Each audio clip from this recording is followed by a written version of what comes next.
Hello दोस्तों, welcome back to SM talk. दोस्तों, इस वीडियो में मैं आप सभी से शेयर करने वाला हूं, जो भी बच्चे एसएससी का एग्जामिनेशन देते हैं या आगे वाले समय में देने वाले हैं, उनके लिए मैं बता दूं कि एसएससी की परीक्षा देने के लिए सबसे पहले वेबसाइट पे आपको रजिस्टर्ड होना पड़ता है। ठीक है दोस्तों, तो यहाँ एसएससी के द्वारा वन टाइम रजिस्ट्रेशन का एक नया मॉड्यूल निकाला गया है। उसमें कुछ मॉडिफिकेशन अगर आप चाहते हैं तो कर दीजिए। ठीक है, मानते हैं अगर आपका उसमें आधार रजिस्ट्रेशन नहीं हुआ है तो आप वहाँ पे आधार रजिस्ट्रेशन कर सकते हैं। अगर आपने नहीं किया तो आप आने वाले टाइम में कोई भी एसएससी के एग्जामिनेशन नहीं दिया जाएगा।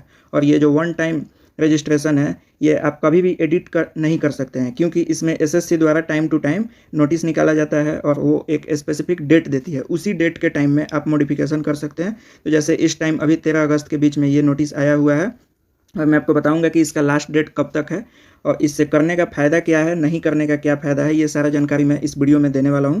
तो चैनल पे नए हैं तो प्लीज़ सब्सक्राइब कीजिए और बेल आइकन को भी दबा दीजिए, ताकि मैं जो भी नई नई इन्फॉर्मेशन वाली वीडियो डालूँ सबसे पहले आप तक पहुँचे। तो चलिए बिना किसी देरी के इस वीडियो को स्टार्ट करते हैं। जैसे कि आप सभी यहाँ पर देख सकते हो कि हम जो एसएससी के ऑफिशियल वेबसाइट पर आ चुके हैं। ठीक है दोस्तों, यहाँ स्टाफ सिलेक्शन कमीशन ये सारी डिटेल यहाँ पर दी हुई है। तो यहाँ आप लोग देख सकते हो, मैं नोटिस बोर्ड वाले सेक्शन में आ गया हूँ। यहाँ आप देखो 13 अगस्त के डेट में एसएससी के द्वारा एक नोटिस डाला हुआ है, information regarding modification of details in the OTR, यानी कि वन टाइम रजिस्ट्रेशन मॉड्यूल में मॉडिफिकेशन करने को ये बता रहा है। तो सबसे पहले तो मैं आपको दिखा दूं कि आखिर इस नोटिस में क्या किया दिया हुआ है, क्योंकि विदाउट नोटिस हम कुछ भी नहीं समझ सकते हैं, क्योंकि नोटिस में सारी डिटेल दी गई रहती है। तो यहाँ देख सकते हो लिखा हुआ है विषय। ठीक है, नोटिस यहाँ लिखा हुआ है सब्जेक्ट में information regarding modification of detail in OTR one time registration module. अब मैं आपको बताऊं इसमें क्या क्या दी गई है। लिखा हुआ है all the candidates are hereby inform that edit OTR facility will be available. मैंने आपको बोला था एडिट करने का भी एसएससी ही तय करती है। अगर आपने एक बार रजिस्ट्रेशन कर लिया तो आप बार बार उसे एडिट नहीं कर पाओगे, वहीं डिसाइड करेगी और एक स्पेसिफिक डेट निकालती है। उसी डेट के बीच में आपको जो भी उसमें एडिट करना है वो कर सकते हो।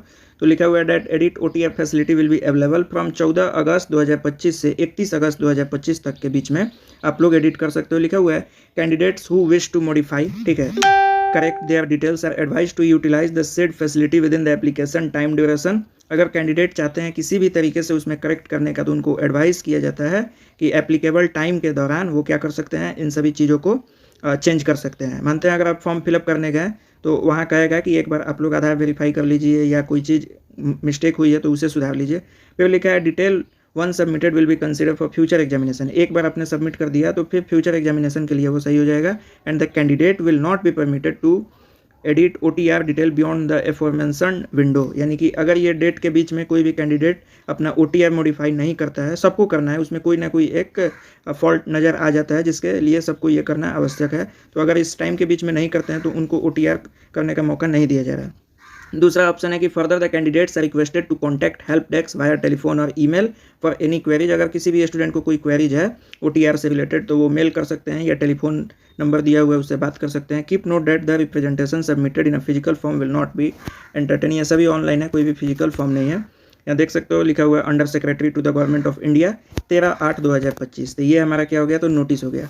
अब आइए मैं आपको दिखा देता हूँ कि किस तरह से चेक करना है कि आपको अपना एप्लीकेशन मॉडिफाई करना है या नहीं। तो यहाँ लॉगिन और रजिस्टर्ड का जो ऑप्शन दिया हुआ है, यहाँ पे आपको क्या करना है, अपना रजिस्ट्रेशन नंबर और जो भी पासवर्ड है उससे आपको लॉगिन कर लेना है। जैसे आप लोग लॉगिन करते हो तो वहाँ पे बहुत ही सारी डिटेल यहाँ पे दी हुई रहती है। तो मैं फटाफट से यहाँ पे लॉगिन करके आपको दिखा देता हूँ।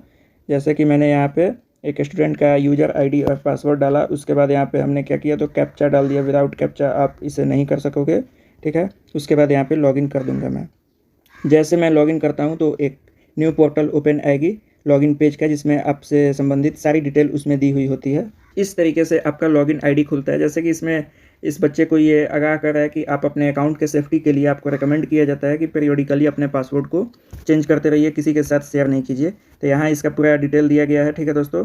उसके बाद ईमेल वगैरह और यहाँ जो अभी एग्जामिनेशन का विंडो ओपन है, लाइव एग्जामिनेशन, वो सारी डिटेल दी गई है। अगर आपको एडिट करना है तो यहाँ एडिट रजिस्ट्रेशन डिटेल में क्लिक करना है। यहीं पे आपको बताएगा कि आपका एडिट होगा या नहीं होगा।